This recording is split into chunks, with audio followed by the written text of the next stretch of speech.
이스라엘의 모든 절기들은 다 하나님께서 하신 일들 또 앞으로 하실 일들을 기억하게 하기 위해서 주신 것들이었어요.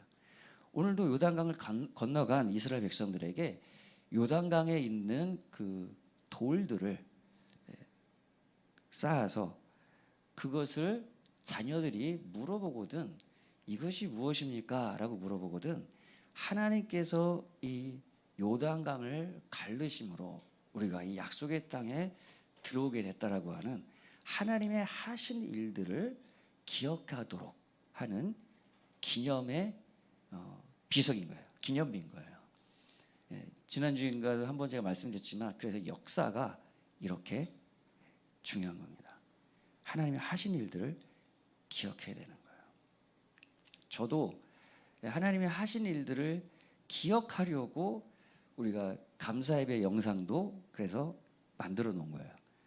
모든 걸 다 담을 수는 없지만 그때 그 성도님들 한 분 한 분의 그런 모습들 그리고 찬양과 함께 그런 고백들 이런 것들을 남겨놨을 때 2년 3년을 지났을 때 우리가 그때 있었지 내가 거기에 있었지 하나님 하신 일들을 기억하게 된다는 것이죠. 여러분들도 그런 부분들을 삶 속에서 한번 만들어 가셨으면 좋겠습니다. 6월 25일 날 같은 또 6.25 이런 날들을 정해놓고 기억하는 것도 이제 그런 것이죠. 전쟁을 기억하면서 그 가운데서 일어났던 그 비극들을 우리가 잊지 않고 다시는 이런 일들이 반복되지 않도록 기억하는 거죠. 저는 6월 달이 그런 달이기도 하지만은요. 6월 달에 우리나라의 그 전쟁을 통해서 일어났던 일들에 대한 것들을 많이 생각을 해봅니다. 도대체 이 전쟁은 왜 일어났나? 또 하나님은 이 가운데 어떤 일들을 행하셨는가? 그런 놀라운 일들이 역사 속에서 너무 많이 남아 있거든요. 우리나라는 사라질 수밖에 없는 나라였어요. 지도상에서 사라질 수밖에 없는 나라였습니다. 이 나라를 지키기 위해서 수많은 젊은들이 와서 우리나라의 그 자유를 위해서 피를 뿌렸고 그래서 이 나라가 살아남았던 거예요. 북한과 같이 될 수밖에 없었는데 우리나라가 그만큼 이렇게 살아날 수 있었던 것이 수많은 사람들의 희생이 있었던 것이죠. 저희 큰아버지를 좀 생각하게 됐어요.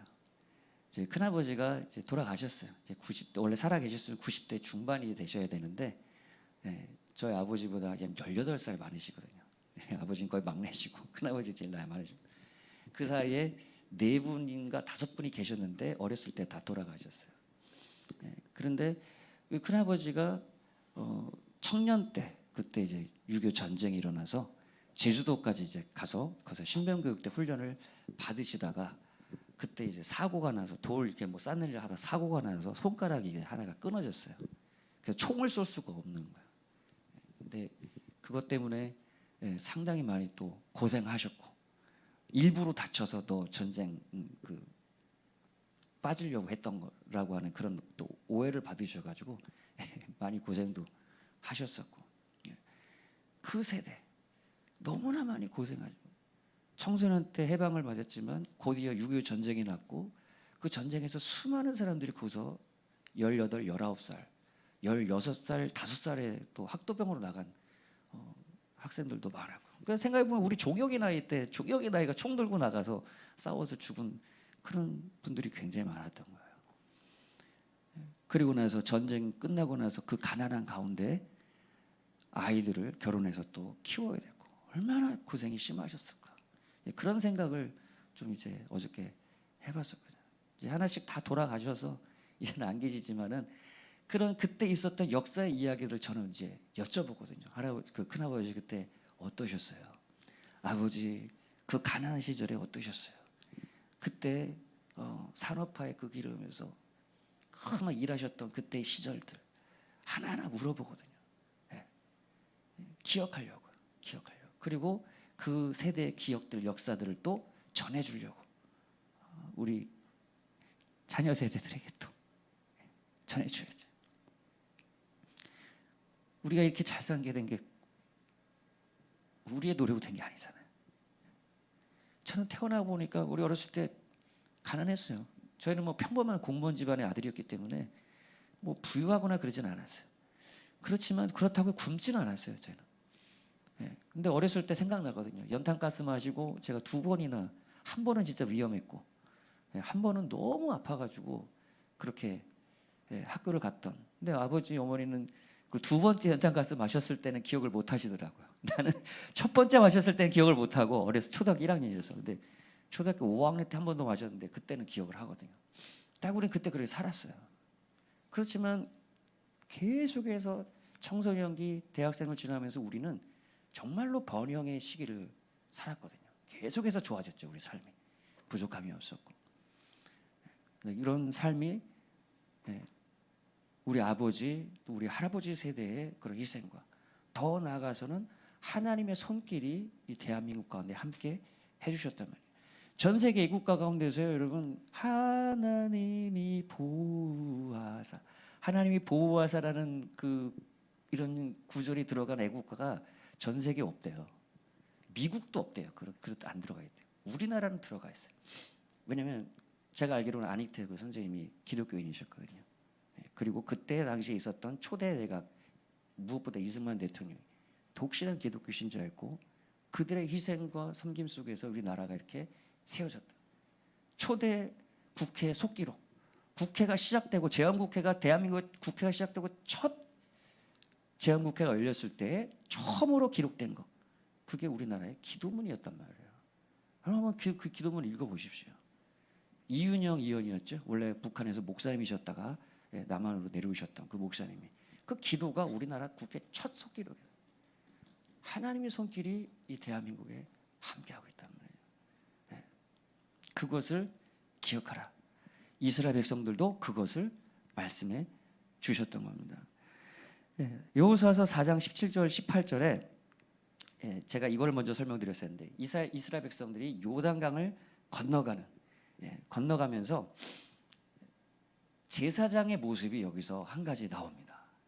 예, 이 제사장의 모습을 보면 리더들이, 예, 교회의 지도자들이 어떻게 살아야 되는지를 보여주는 거예요. 제사장들이 요단강에, 제사장들의 명령, 요단강에 올라오라 하며 여호와의 연회궤를 맨 제사장들이 요단 가운데서 나오며 그 발바닥으로 육지를 밟는 동시에 요단물이 본 곳으로 도로 흘러서 전과 같이 언덕에 넘쳤더라. 이건 무슨 일이냐면, 제사장들이 물이 가득한 그곳을 먼저 밟고 들어갔잖아요. 제사장들이 양강 나팔을 불면서 언약궤를 짊어지고 걸어 들어갈 때 요단의 물이 6m가 꽉 차 있는 그러한 추수식이었는데 물이 갈라지기 시작합니다. 그 물을 밟고 들어간 것은 제사장들이었어요. 그리고 제사장들이 물 중앙에서 서게 합니다. 그리고 온 백성들이 다 지나가게 하는 거예요. 다 지나가고 나서 마지막에 이제 제사장들이 그곳을 나오는 거예요. 이것이 지도자의 모습입니다. 믿음으로 가장 위험한 곳에 먼저 지도자들이 들어가는 거예요. 그리고 물이 멈춰 있지만 물이 가다가 또 다시 흘러놓을 수도 있고 모르는 거잖아요. 물론 약속하셨지만은 사람들은 두려울 수 있거든요. 제사장이 그곳에 딱 서 있는 겁니다. 그 제사장이 서 있는 모습을 보고 이스라엘 백성들은 지나가는 거예요. 모두 다 통과한 후에, 그리고 제사장이 나왔을 때 다시 요단강이 물이 흐르면서 원래 모습대로 강물이 흘러넘치는 거예요. 우리나라 그 연평해전이 나섰을 때, 제가 우리 연평해전 그 뭐죠, 용산 전쟁기념관에 갔을 때 그 연평해전 때 있었던 그 배가 아직 그대로 복원돼 있어요. 그 배가 수많은 총들이 이렇게, 예, 난사돼 가지고 뚫려 있는 그 모습도 그대로 재현되어 있고, 연평해전 여러분 한번 보시면요, 그 한 누구죠? 조타수죠, 조타수. 총을 맞았어요. 실화잖아요. 총을 맞고서 배를 그 조타수가 얹고 손을, 이게 힘이 없어지니까 풀어질까봐 손을 끈으로 묶고, 그리고 조타수의 이 방향키가 흔들리지 않도록, 예, 죽어가면서 마지막까지 그걸 붙들고 대한민국을 향해서 돌아오다가 결국에 이제 침몰하게 되죠. 침몰할 때까지 그 배를 지켰단 말이에요. 이게 그 함장들, 선장들의 어떤 룰이라고 그래요. 선장들은 모든 사람들이, 선원들이 다 빠져나오기 전까지 배와 함께 한대요. 끝까지 배. 그래서 못 나오면 그냥 배와 함께 인생을 마친다고 그래요. 너무나 수치스럽게도 세월호 때는 그 선장이 가장 먼저 나오는 그런 모습을 보면서 제가 진짜 경로했던 생각이 나요. 저는 그런 모습을 보면서 제가 목회자로서, 지도자로서 어떻게 내가 살아야 될 것인가를 생각을 많이 했습니다. 그래서 새벽 예배가 있을 때 제가 가장 먼저, 당연히 제가 먼저 와야 되지만 제가 가장 먼저, 모든 사역과 예배가 다 끝나고 그리고 가장 먼저 제가 항상 나오고, 그런 삶을 살기로 저는 이제 결단을 했어요. 가장 힘든 곳에, 어려운 곳에 내가 항상 그곳에 있어야겠다라는 이제 결단을 가지고 제가 살아가려고 노력을 하거든요. 제가 모든 걸 다 그렇게 살 수는 없지만, 그냥 그것이 성경을 보니까 지도자들의 모습이에요. 우리도 세상 속에서 그렇게 살아야 됩니다. 힘들고 어려운 곳에 우리가 가장 먼저 들어가서 거기서 본을 보이고, 모든 것을 다 해결하고 나서, 그리고 나서 빠져나오는. 여러분 백선엽 장군 아시죠? 백선엽 장군이 대부동 전투에서 전투할 때 이 부하들이 계속해서 후퇴해오니까, 너무 저항이 격렬하니까 부하들한테 그랬대잖아요. 내가 앞설 테니 나를 따라와라. 내가 뒤로 후퇴하거든 나를 쏴라. 라고 그렇게 얘기하고서 막 진격해 나가서 싸웠다고 하는 그런 일화들이 있잖아요. 그것이 지도자의 모습입니다. 제사장들이 그렇게 했던 거예요. 그래서 명령을 따라서. 그렇게 해서 이스라엘 백성들이 이제 요단강을 다 건너왔습니다. 건너와서 모든 이제 기념비들을 다 만들어 놓고, 그리고 나서 이스라엘 자손들에게 할례를 행하라라고 말씀하세요. 할례는 무슨 의미냐? 아브라함과의 언약의 표식이 할례였어요. 남자아이가 8살 되면은 그 성기에 표식을 해가지고 몸에 아브라함의 자녀, 후손, 아브라함의 언약을 가진 국민이라고, 민족이라고 하는 표시를 남겨놨던 거예요. 이것은 아브라함의 언약을 보여주는 사인인 거예요. 사인. 아브라함의 언약이 무엇이었습니까? 아브라함의 언약은 땅과 후손을 주고 너로 말미암아 모든 민족이 축복을 받을 것이라고 하는 그러한 약속이었단 말이에요. 하나님은 온 열방을 구원하시고 회복시키실 계획이 있으셨는데 그것을 아브라함과 아브라함의 후손을 통해서 하시겠다는 거예요. 모든 열방, 모든 세계의 그 구원과 은혜와 축복이 아브라함과 그의 후손을 통해서 흘러가는 거예요.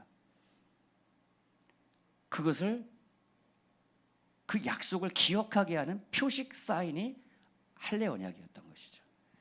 근데 이스라엘 백성들이 시내산에서 언약을 맺고 나서 광야의 세대의 후손들이 할례를 받을 수 있는 시간적 여유나 기회가 없었어요.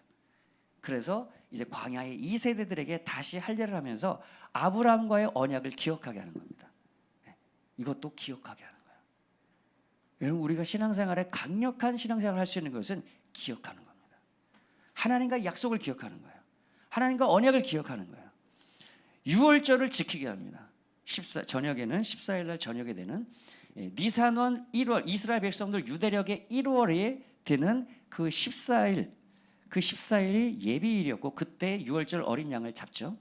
그리고 해가 지고 나면서부터 15일이 되어지거든요. 그때부터가 이제 유월절이에요. 그런데 그날 유월절을 지키게 합니다. 유월절이 1년 전에, 1년 전이 아니죠. 40년 전에 있었던 그 유월절을 지키게 하면서 유월절에 있었던 하나님이 하신 일들을 다시 회상하게 하고 기억하게 했던 거예요. 여러분, 그 유월절 사건이 무엇이었습니까?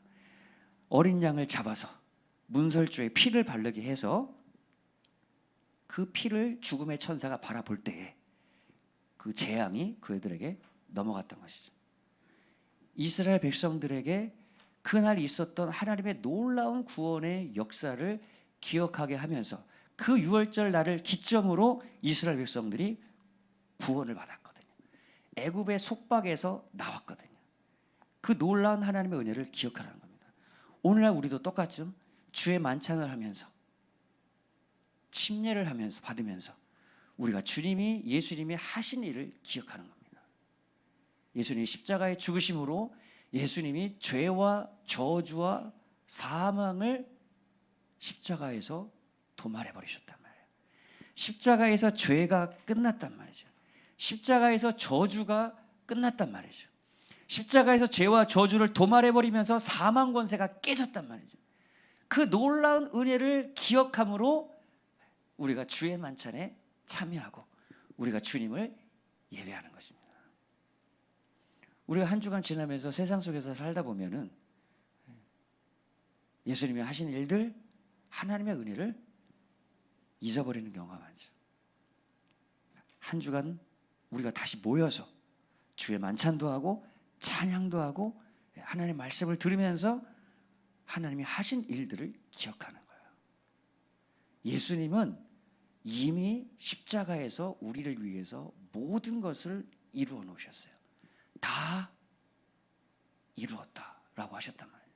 언약을 통해서 약속하신 그 모든 일을 예수님은 다 십자가에서 이루어 놓으셨어요.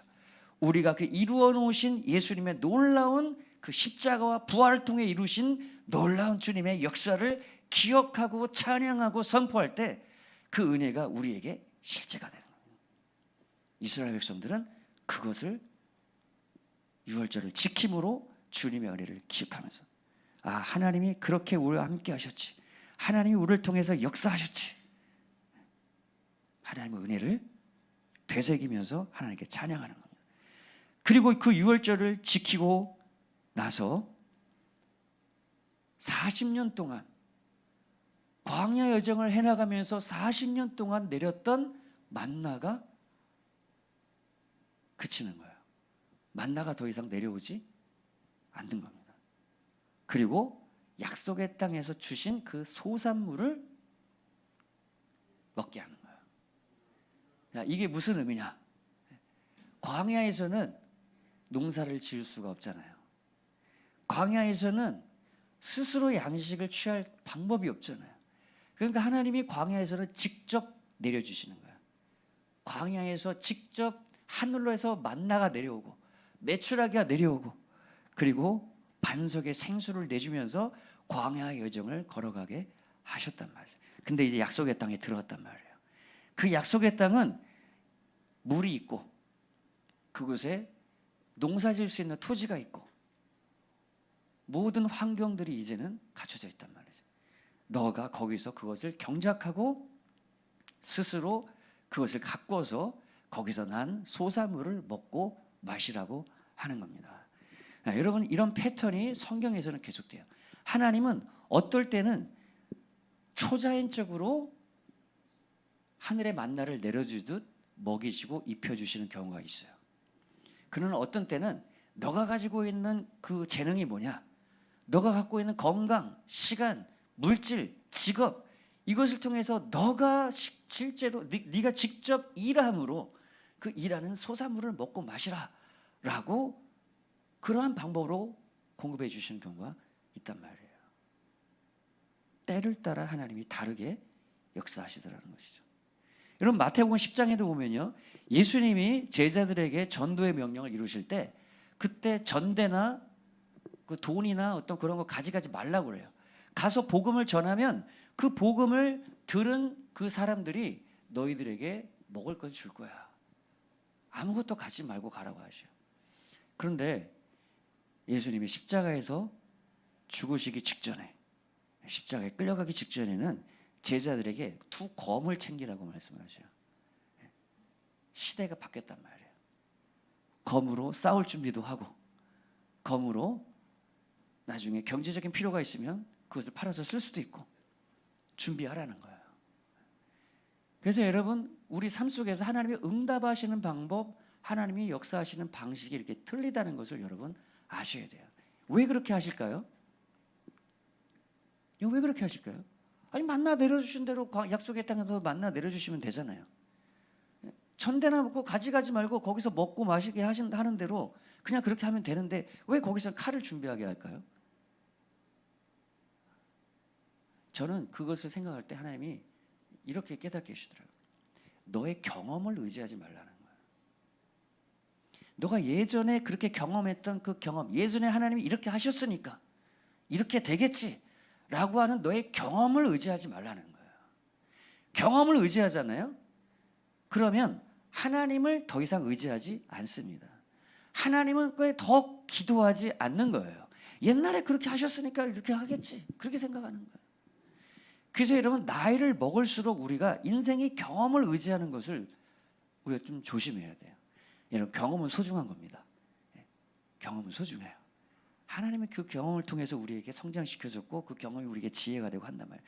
그러나 한 가지 조심해야 될 것은 그 경험 자체가 하나님을 의지하는 것을 버리고 내 경험을 의지하기 시작하면, 그러면 여러분 그것이 또한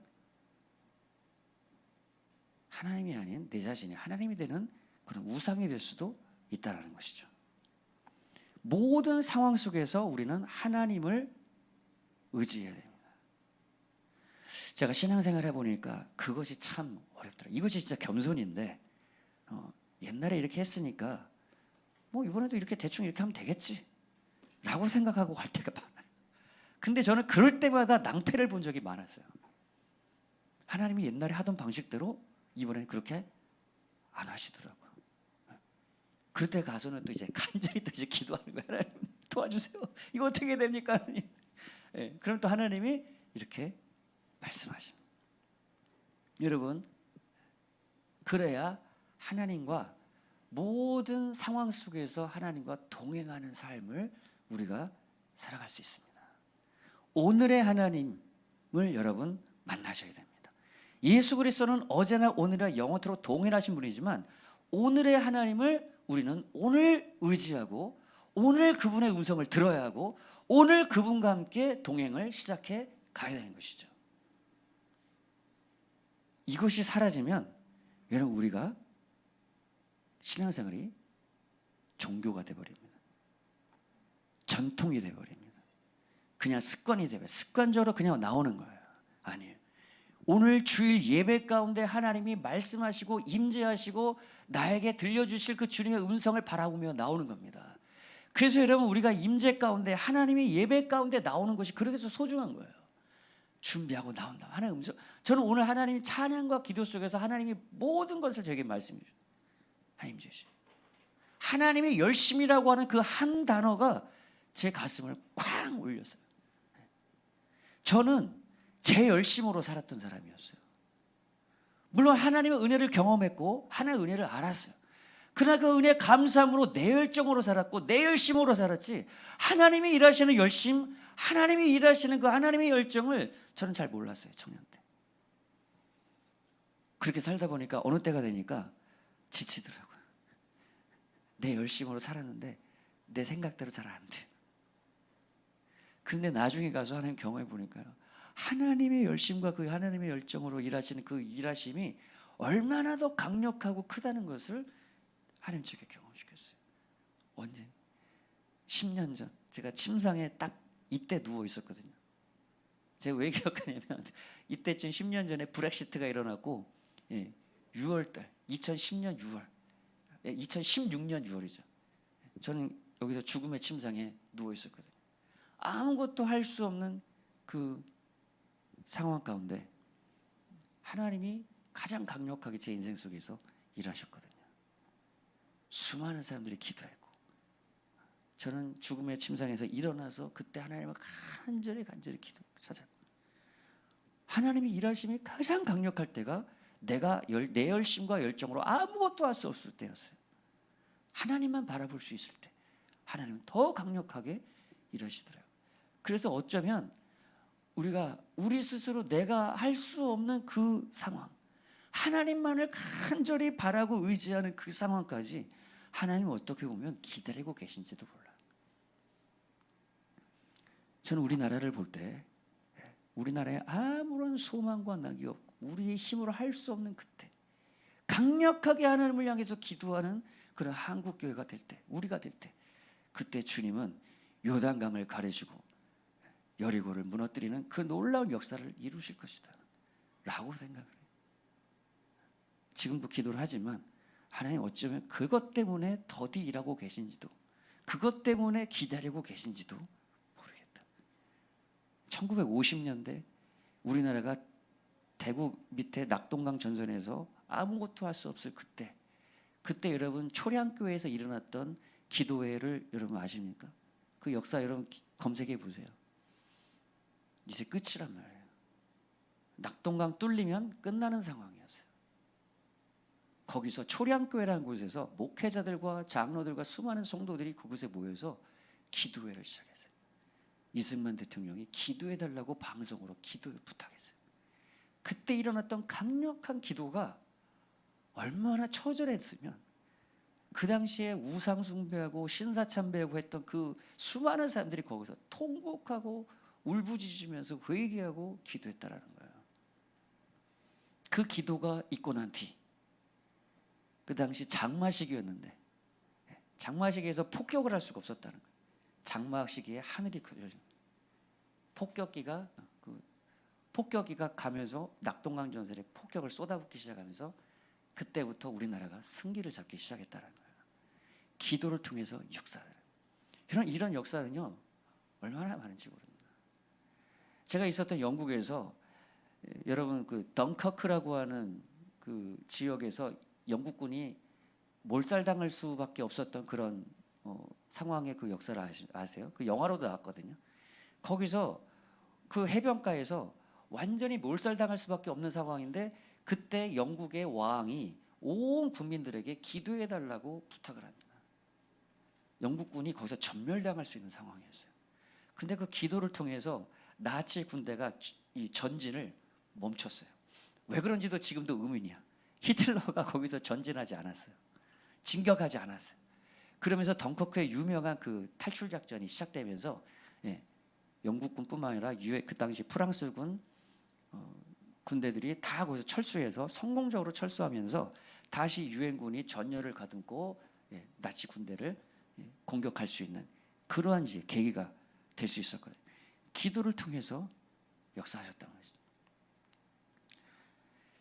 하나님이 우리의 삶 속에서 역사하시는 그 역사하는 방식들이 다른 것은 그렇게 기도를 통해서 하나님이 우리의 삶 속에 역사하시고 하나님과 우리가 함께 동행하시기 하기 위해서 하나님을 간절히 의지하게 하신다는 거죠. 여러분 하나님이 일하심을 기대하면서 하나님께 기도하십시오. 또 그리고 하나님이 여러분에게 주신 것이 있다면 직장, 건강, 재능, 은사 이런 것이 있다면 또 그것을 통해서 열심히 일해서 거기서 나는 소산물로 여러분 먹고 마시고 누리시고 또 이것을 통해서 하나님의 일들을 이뤄가는 것이죠. 내가 해야 될 때가 있고 하나님이 전적으로 일하실 때가 있다라는 것입니다. 여호와의 군대의 대장이 여호수아서 5장 15절에 나타났습니다. 그 군대 대장이 나타나는데 여호수아가 그 군대 대장에게 이렇게 하게 합니다. 너희는 우리 편이냐 저들 편이냐라고 물어보는 거예요. 근데 거기서 이 여호와의 군대 장관, 하나님의 천사죠. 천사가 미가엘 이제 천사였다라고 저는 이렇게 생각을 해요. 군대 대장. 그가 여호수아에게 모세에게 했던 것과 똑같은 얘기를 합니다. 네 신을 벗으라. 그리고 이것은 거룩한 곳이니 신을 벗고 거기서 서라라고 하는 거예요. 거룩한 그 땅에서 너의 신, 너가 주인 되었고 너가 하는 것이라고 생각하는 것을 버리고 하나님의 주권자, 하나님의 주인 되심 앞에 서라는 거예요. 다른 말로 하나님 뜻, 하나님 편에 서라는 겁니다. 이 전쟁은 너희의 전쟁도 너희를 위한 전쟁도 아닌 이 전쟁은 하나님의 전쟁이라는 거예요. 하나님의 뜻을 이루는 전쟁이라는 것입니다.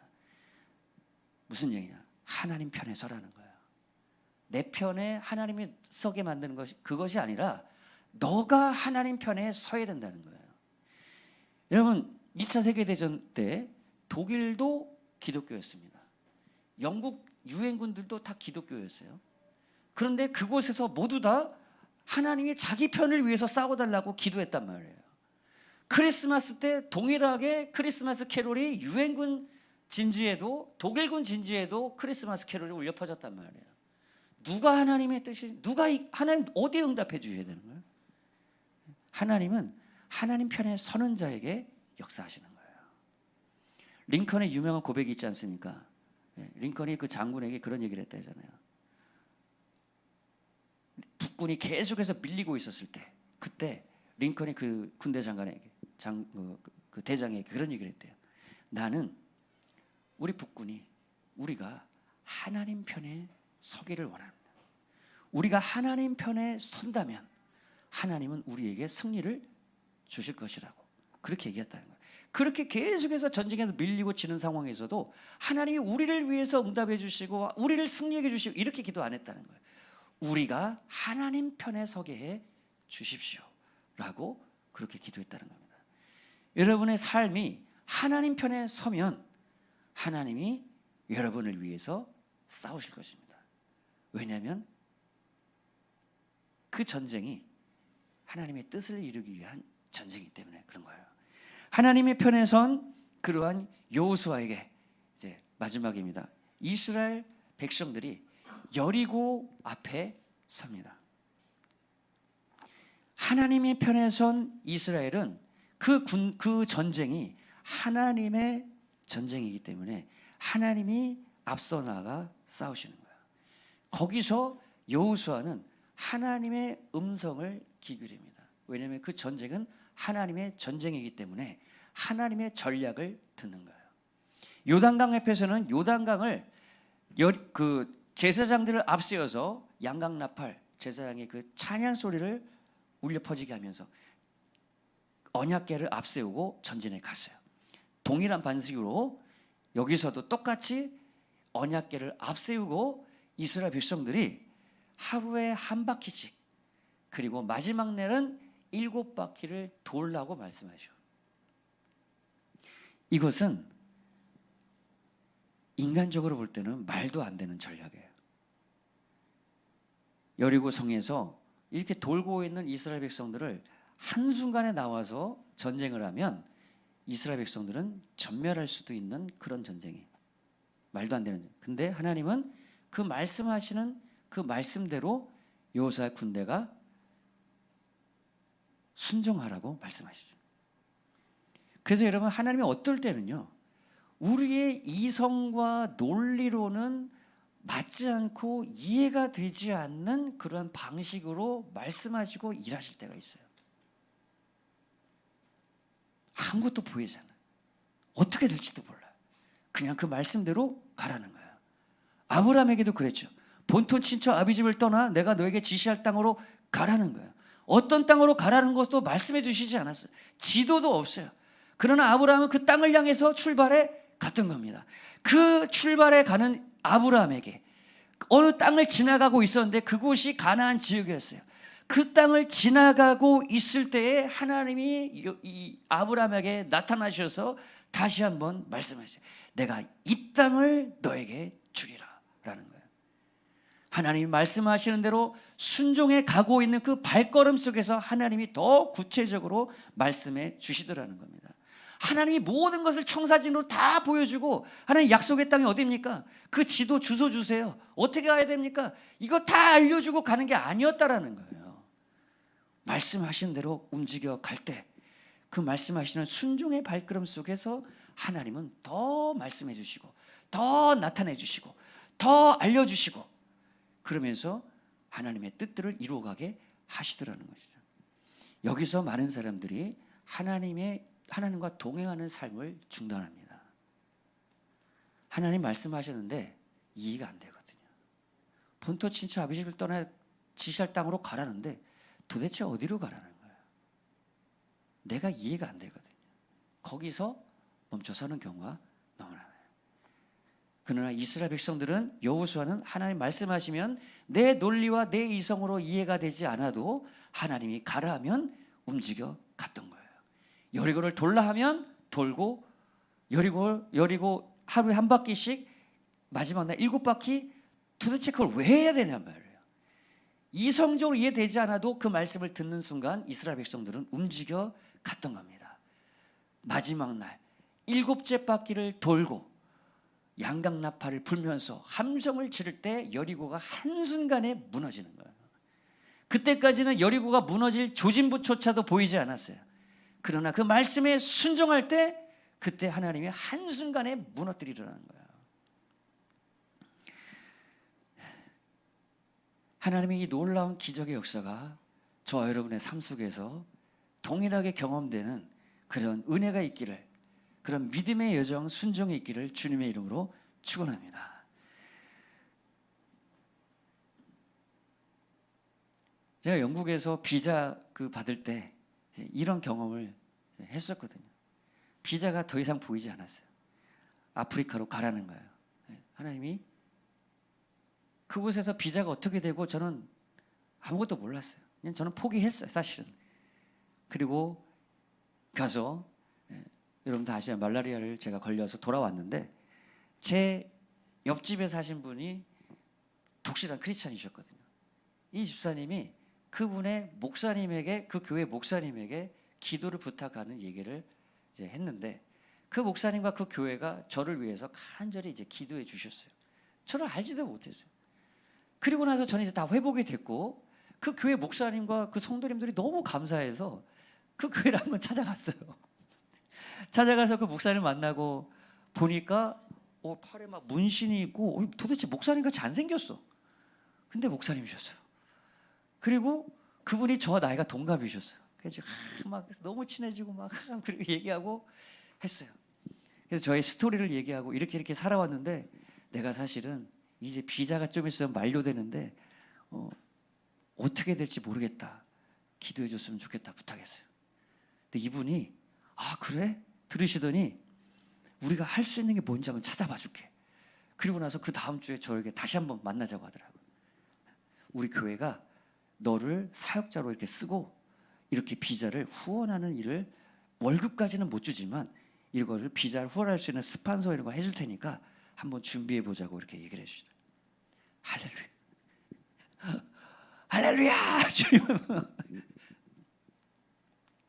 그렇게 해서 7개월 정도 이제 준비하는 과정이 있었지만 그 만남을 통해서 비자의 문이 열렸거든요. 어떻게 그것을 인간의 생각으로 계산을 합니까? 내가 그 목사님을 뭘 알아서 만나겠어요? 근데 거기에 길이 있는 거예요. 제가 아프리카 가지 않았으면 그분을 만날 방법도 기회도 없었을 거예요. 하나님은 가라는 거예요. 물론 고생했지만, 물론 죽을 고생했지만 그 과정을 통해서 저는 하나님의 그 길을 따라 갔고 하나님은 거기서 예비된 길을 열어주셔서 다시 영국에서 사역할 수 있었던, 우리 인생의 삶이 이런 경우를 여러분 많이 경험해 보시죠. 아니 저 사람을 만나게 하시는데 왜 만나게 하시는지를 모르겠어. 근데 만나보면 거기 하나님의 계획과 섭리가 있는 거예요. 그 사람을 통해서 그 뒤에 다른 사람을 또 만날 계획이 있는 거예요. 그 교회를 갔는데, 그 단체를 갔는데, 그 학교를 갔는데, 그 어떤 공동체를 갔는데 거기에 나는 왜 가야 될지 모르겠는데 내 마음이 하나님이 그곳을 이끌어 가셔. 만나서 가보면 거기에 만날 사람이 있고 하나님의 계획이, 하나의 예비된 계획들이 거기에 숨겨져 있는 거예요. 거기서 내가 들어야 될 하나님의 목소리가 거기에 있는 거예요. 이것이 하나님과 동행하면서 하나님의 승리를 경험하는 삶인 것입니다. 근데 많은 사람들이 여기서 그렇게 하지를 못해요. 저도 그렇게 할 때가 많아요. 못할 때가 많아요. 왜냐하면 내가 보기에 별로 좋지 않거든. 내가 보기에 논리적으로 이성적으로 이해가 되질 않을 때가 많거든. 그래서 여러분, 이성과 논리와 경험의 사람이 아닌 저와 여러분은 기도의 사람, 성령의 사람이 되어야 되는 겁니다. 기도하는 삶을 살다 보면요, 하나님이 주시는 목소리와 감동이 익숙해져요.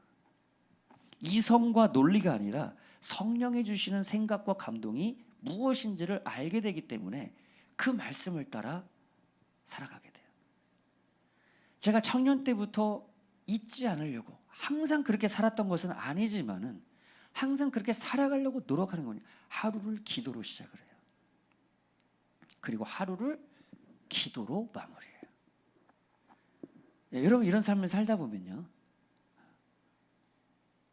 오늘 만났던 그 사람, 오늘 봤던 그거, 오늘 들었던 그 얘기, 기도할 때 생각이 나게 하죠. 그럴 때가 많았어요. 어떤 사람들의 그 얘기를 들었어요.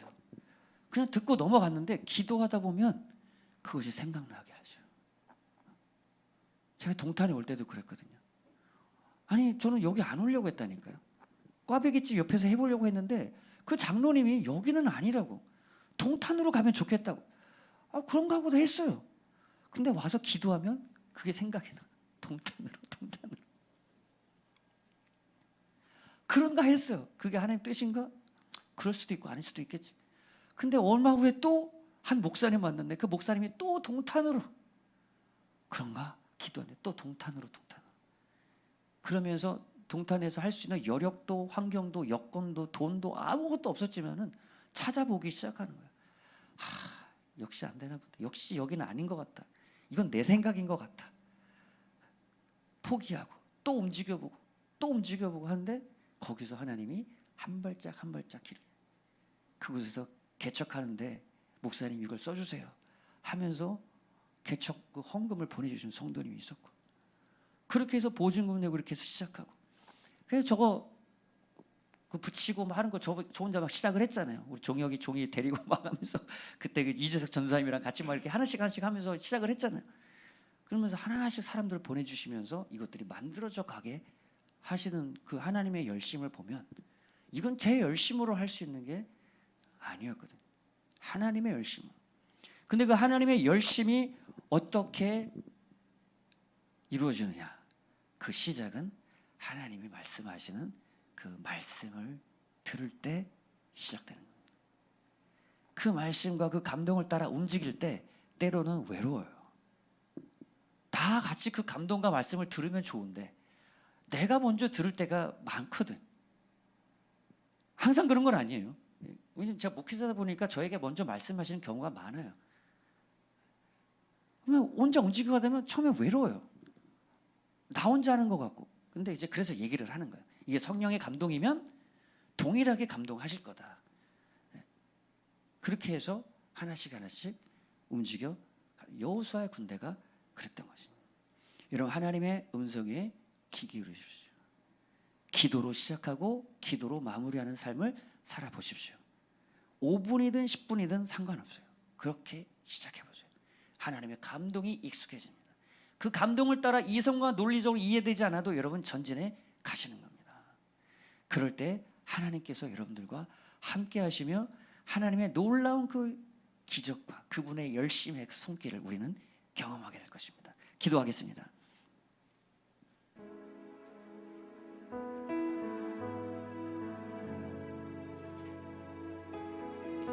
여러분, 예수께서 우리를 위해서 하신 일들을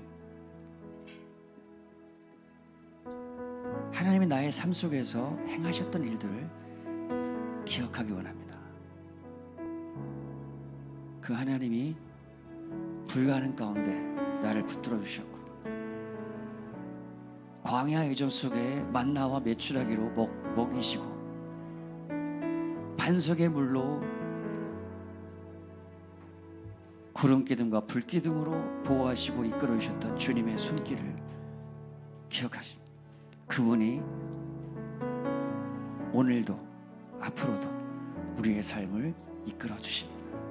하나님, 주님의 그 말씀은 오늘 말씀하시는 그 주님의 목소리를 따라 오늘 다시 한번 일어나 주님과 동행하는 삶을 시작하겠습니다. 주님과 함께 걸어가겠습니다. 때로는 더디고 내 열심과 내 생각과 계획대로 되지 않는 것 같지만 하나님의 때에 하나님의 열심으로 하나님의 뜻을 이룰 것입니다. 그 하나님의 신실하심을 바라보며 주님, 제가 나아가겠습니다. 하나님의 말씀, 주님의 목소리, 주님의 감동을 따라 내 이성과 논리와 지식이 아닌 하나님의 영의 인도하심을 따라 나아가겠습니다. 오늘 주님 그 영으로 나를 사로잡아 주시고 하나님의 말씀으로 인도해 주시옵소서. 통성으로 기도하겠습니다.